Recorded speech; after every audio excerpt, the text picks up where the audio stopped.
What really makes something a flop? Is it just a product that nobody bought? Or could it be a fashion trend we all loved that now makes us shake our heads and ask, what were we thinking? The 1970s was a decade of wild experiments, and not all of them aged gracefully. Today, we're diving into 10 unforgettable flops from the 70s, not just to see what they were, but to understand why their stories ended the way they did. The Ford Pinto. In the early 1970s, America needed a small, affordable car, and Ford delivered with the Pinto. It was an instant hit, selling hundreds of thousands of units to families looking for a fuel-efficient ride. It was, for a time, a true American success story. But the Pinto harbored a dark secret in its design. To save space and a few dollars per car, engineers placed the fuel tank in a vulnerable position behind the rear axle. This meant that in a rear-end collision, even at low speeds, the tank could be punctured, leading to catastrophic fires. The real failure wasn't just this dangerous flaw, but the controversy that followed. Leaked documents suggested that Ford knew about the risk, but calculated that paying potential legal settlements for injuries and deaths would be cheaper than spending the $11 per car to fix the problem. The scandal turned the Pinto from a popular car into a national punchline and a symbol of corporate negligence. So while it sold well, it ultimately flopped in the court of public opinion and safety, leaving a permanent scar on Ford's reputation. The Ford Pinto, a car that taught America a valuable lesson about economics, engineering, and the importance of checking your rearview mirror. The AMC Pacer. Unlike the Pinto, the AMC Pacer wasn't a failure because it was dangerous. It flopped because it was just plain weird. When it was released in 1975, American Motors Corporation advertised it as the first wide small car. And boy, was it ever. With its massive curved glass windows and short, round body, it earned the nickname, the Flying Fishbowl. The design was intended to feel futuristic and incredibly spacious on the inside, which it was. But from the outside, its quirky proportions were a love-it-or-hate-it affair, and most people chose the latter. It was a bold experiment in automotive design, featuring unique ideas like a passenger door that was longer than the driver's door. But these innovations didn't translate into sales. The car was heavy for its size and wasn't as fuel efficient as people hoped. It was a commercial disappointment because it was too strange to become mainstream. It was a car designed with logic from the inside out, but one that nobody wanted to be seen in from the outside. The AMC Pacer, proving that while it's good to think outside the box, designing a car that actually looks like the box it came in might be a step too far. RCA Selectivision CED video disc player. The 1970s sparked the war for your living room television. And while everyone remembers Betamax and VHS, there was a third, wonderfully strange contender. This was the RCA Selectivision, a system that played movies on vinyl-like discs using a stylus, like a record player. The concept itself was fascinating. The discs, called CEDs, were protected in a plastic caddy. You'd insert the whole caddy into the player, and the machine would extract the disc internally to play it. This was all to protect the delicate grooves from dust and fingerprints. Its failure wasn't a lack of trying.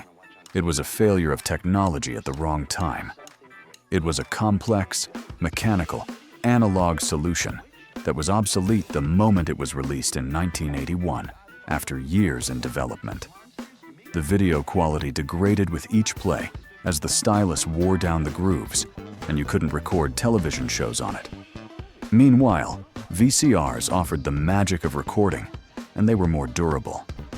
RCA's strange movie record player was a brilliant, but ultimately doomed piece of engineering. The RCA Selectivision, the video format that bravely asked, what if we made a movie, but you could scratch it? Corfam synthetic leather. Sometimes, a flop comes from a giant corporation trying to sell the future, only to realize they forgot a basic human need. In the early 70s, DuPont, a chemical powerhouse, heavily marketed a miracle material called Corfam. It was a synthetic leather, advertised as being superior to the real thing. It was scuff-resistant, held a shine perfectly, and was easy to clean. Shoe companies jumped on board, and a wave of Corfam shoes hit the market. So why did it fail? One simple reason: it didn't breathe. At all. Wearing shoes made of Corfam was like encasing your feet in stylish, airtight plastic containers. They were notoriously hot, stiff, and uncomfortable, never breaking in or molding to the wearer's foot like real leather does. Consumers rejected it almost immediately. So, this failure was a complete rejection by the public, who chose the comfort of tradition over the promise of a sweaty, synthetic future. After losing a fortune, DuPont discontinued it, concluding remark: Corfam shoes, the perfect choice for keeping your feet perfectly preserved, perfectly polished, and perfectly miserable. Mego action figures. This is a different kind of failure. If you were a kid in the 1970s, Mego action figures weren't a flop, they were your entire world. With their World's Greatest Superheroes line, featuring everyone from Batman to Spider-Man, Mego was the absolute king of the toy aisle. So, how did the king end up a flop? This was a failure of vision. In 1976, a young filmmaker offered Mego the master toy license for his upcoming science fiction movie. The executives at Mego, believing that science fiction was a niche interest that wouldn't last, turned the offer down. That movie was Star Wars. That single decision is now legendary as one of the worst blunders in corporate history. Kenner Toys accepted the license and went on to sell hundreds of millions of Star Wars figures, becoming the new giant of the toy industry. Mego's sales collapsed almost overnight. So, the flop here isn't the superhero toys we loved. It's the heartbreaking story of a company that had the future in its hands and chose to let it go. Mego passing on Star Wars is the business equivalent of the Beatles saying, "No thanks, we don't think guitars are going to be a big thing." Mood rings. What makes the mood ring a flop? It certainly wasn't sales. For a brief, shining moment in the mid-70s, these things were everywhere. The failure of the mood ring was the failure of a fad, and the failure of its very premise. It promised to do the impossible. Read your innermost emotions. The ring held a liquid crystal that changed color with temperature, and a chart told you if you were calm, blue, passionate, violet, or stressed, black. We all wanted to believe. We wanted a piece of jewelry that understood us. Of course, the magic was just science. The ring was only reading your body temperature, which might change if you were excited or anxious, but also if you just drank a cold glass of water. The fad burned incredibly bright and then vanished just as quickly, as people realized its mystical powers were a bit of a gimmick. It became a flop because its popularity was fleeting, and it now lives on as a symbol of the wonderfully naive and groovy trends of the decade. The mood ring was the perfect 70s accessory. It was scientifically questionable, looked a bit silly, and its primary function was to tell you that you were, in fact, warm-blooded. Earth shoes. Much like the mood ring, Earth shoes were an incredibly popular fad that ultimately flopped because they couldn't sustain their momentum beyond a specific cultural moment. Designed with a unique, negative heel, where the heel was actually lower than the toes, these shoes were meant to mimic walking barefoot in sand and improve your posture. They were the official footwear of the back-to-nature, health-conscious 70s counterculture. They were clunky, wide, and looked completely different from any other shoe on the market. For a few years, they were a phenomenon. People swore by their comfort and health benefits. But their unconventional look, while a badge of honor for some, made them difficult to adopt for the mainstream. As fashion trends shifted towards sleeker, more athletic styles later in the decade, the clunky Earth shoe began to look dated. Its failure was its inability to evolve beyond its niche, eventually becoming a relic of a very specific time and mindset. Earth shoes, the official footwear for people who wanted to look like they were walking uphill, even when they were standing still. The polyester leisure suit. The leisure suit didn't fail because of poor sales.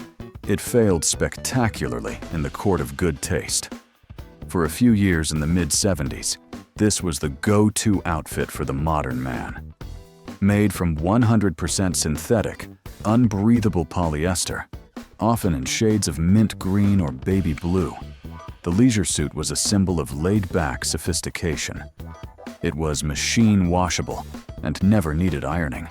A true modern marvel. It was the uniform of disco nights and suburban key parties. But its time in the sun was short. The shiny fabric, wide lapels, and flared pants quickly became a parody of themselves. The flop of the leisure suit is purely aesthetic and cultural. It has since become the universal symbol for bad 70s fashion. No other item of clothing so perfectly captures the unique and questionable taste of an era. It was beloved, then it was everywhere, and then it became a joke that has lasted for 50 years. The leisure suit, a bold statement that said, "I'm here to party, and I'm completely immune to both wrinkles and breathable comfort." Early solar-powered gadget. The energy crisis of the 1970s sparked a wave of innovation focused on alternative power. Out of this came the first consumer solar-powered gadgets, most notably pocket calculators. The idea was pure genius and felt like the ultimate futuristic promise. Free, clean energy from the sun. You could see the little solar strips on the front, and it felt like you were holding a piece of a better future. The concept was a huge success. The failure, however, was in the technology of the time. Early solar cells were incredibly weak and inefficient. Your amazing solar calculator worked perfectly if you were sitting directly under a bright lamp or outside on a sunny day. In a normally lit room, it would often fail to power on. This practical failure meant that while the idea was exciting, the user experience was often frustrating. They were a brilliant dream that the technology of the day just couldn't fully support, making them more of a novelty than a truly reliable device. Early solar gadgets taught us a valuable lesson. The future is bright, but for a while, you might need to bring a few extra batteries, just in case. Watergate Salad. How can a salad be a flop? Well, when it's not really a salad. Watergate Salad is a cultural flop that became a beloved staple at potlucks across America, especially in the Midwest. Its recipe is a bizarre time capsule. Combine pistachio-flavored instant pudding mix with canned pineapple, mini marshmallows, nuts, and a tub of Cool Whip. The result is a sweet, fluffy, lumpy, and alarmingly green concoction. It was wildly popular, but its failure is in its name and its very identity. Why is it called Watergate Salad? The name's origin is a mystery, but it rose to prominence during the Watergate political scandal, and the name just stuck. It's a culinary relic that perfectly captures a moment in time when convenience foods reigned supreme. Today, it's remembered with a mix of fond nostalgia and culinary horror. It's the kind of dish that makes younger generations ask, "You called that a salad?" Watergate Salad, a bright green, lumpy dessert full of nuts and questionable ingredients that left a strange taste in your mouth, a fitting tribute to its namesake. From cars that looked like fishbowls to salads named after political scandals, the 70s were never boring. What other epic flops from the decade do you remember? Let us know in the comments below. And as always, if this trip down memory lane made you chuckle, please hit that like button and be sure to subscribe for more dives into the fascinating and sometimes funny history of things.